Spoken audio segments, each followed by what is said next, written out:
It was nothing new for Knoxville native and country music prodigy Kelsea Ballerini to be ensnared in the main focus at the age of 31. Kelsea's life was a whirlwind of red carpet events, sold-out concerts, and sparkling studio sessions.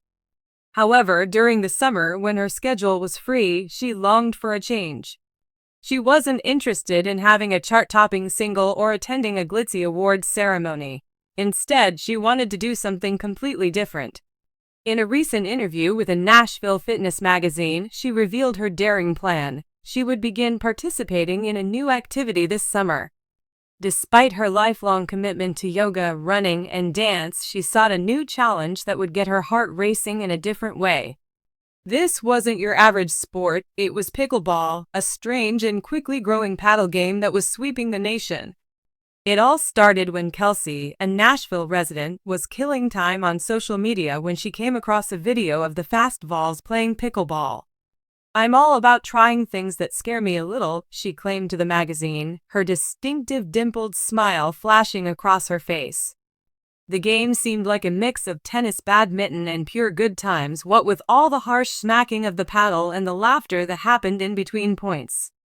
Carly, Kelsea's best friend and a fitness enthusiast who had already caught the pickleball bug, was waiting for her on the first day of her summer. Ball appears to be a challenging sport, but it is also approachable. "I am eager to get out there and swing," she said, her enthusiasm paltering. What Kelsea really wanted was a sport that would help her feel more grounded after years of working tirelessly. A community center court in East Nashville was a slab of concrete, bathed in sunlight, flanked by dogwood trees, and bustling with players of all ages. Carly was thrilled when she contacted her and committed to being her assistant coach, cheerleader, and, on occasion, trash talker. Engaging people of all ages, Kelsea showed up decked up in a vivid pink tank top, black leggings, and sneakers she had bought specifically for the occasion. She wore her blonde hair pulled back into a high ponytail and carried a borrowed paddle. Upon arriving to camp, she felt like a little girl, and there was a steep learning curve in a very short period of time.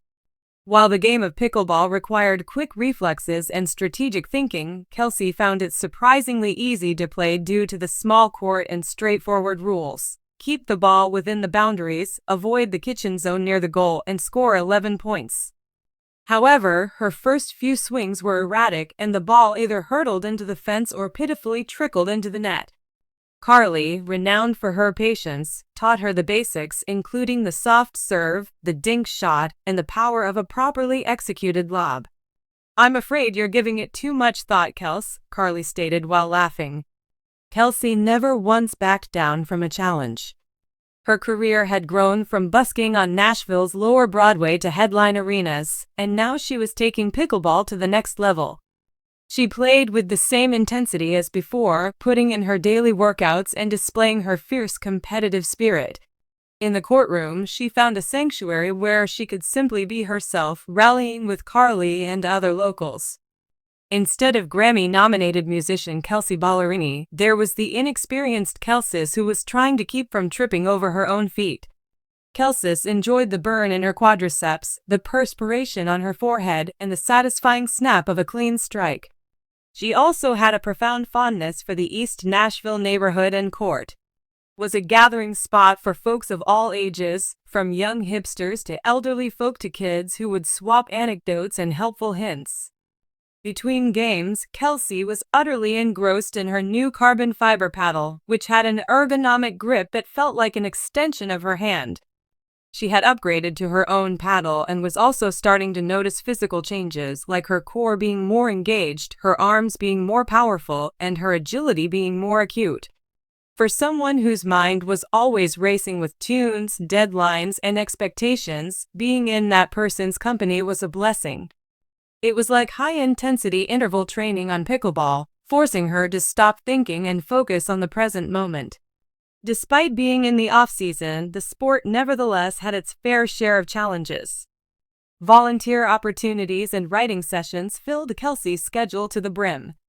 Going to court either first thing in the morning or last thing at night, sometimes even in the light of floodlights, was just one of the many challenges she faced. The low bouncing ball used in pickleball could catch her off guard, and then there was the trash talking.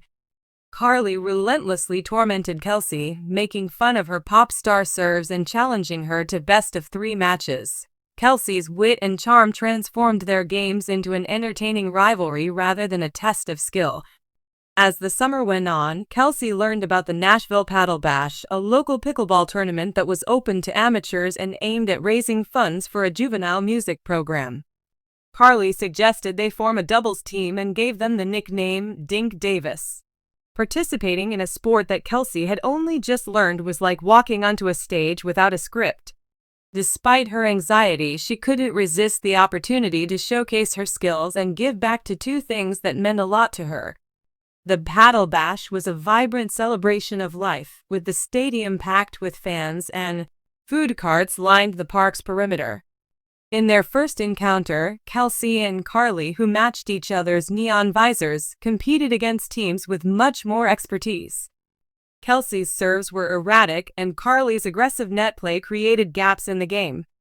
Despite continuing to lose 11-7, Kelsea's competitive fire only grew. By the end of the 3rd game, the Dink Divers had developed enough cohesion to play as a unit, lobbed strokes over their outstretched paddles, and dove for volleys. This was after she had analyzed their opponents, taking note of their patterns and weaknesses. While Kelsea did not take home first prize, their celebratory dance went viral online as they celebrated their 3rd-place result in the contest. Kelsea felt energized after the encounter because pickleball had given her more than just a workout. It had given her a new outlook on life, as she explained to the magazine. The fact that you can't be flawless at something new is perfectly acceptable. The key is to simply turn up and get your groove on. She even wrote a song about the court, a smooth anthem she named Paddle and a Prayer, drawing inspiration from her experiences playing pickleball with her band and crew. She debuted at a low-key performance in Nashville, where the applause was deafening. As the summer drew to a close, Kelsea still hadn't put down her paddle. The joy of play had returned, and the game brought back the reason she loved it so much. She had first fallen in love with music for the authentic and contagious joy it brings. She planned to keep playing into the fall and maybe even join a league. On her next tour, she vowed to visit courts in every city, one swing at a time, to promote her passion for the sport while also learning a new sport. A buddy, teammate, and student, Kelsea's summer pickleball experience was also about coming into her own. As she packed her paddle for her next adventure, she smiled, knowing that the game's rhythm would echo in her songs, walks, and her overall sense of self.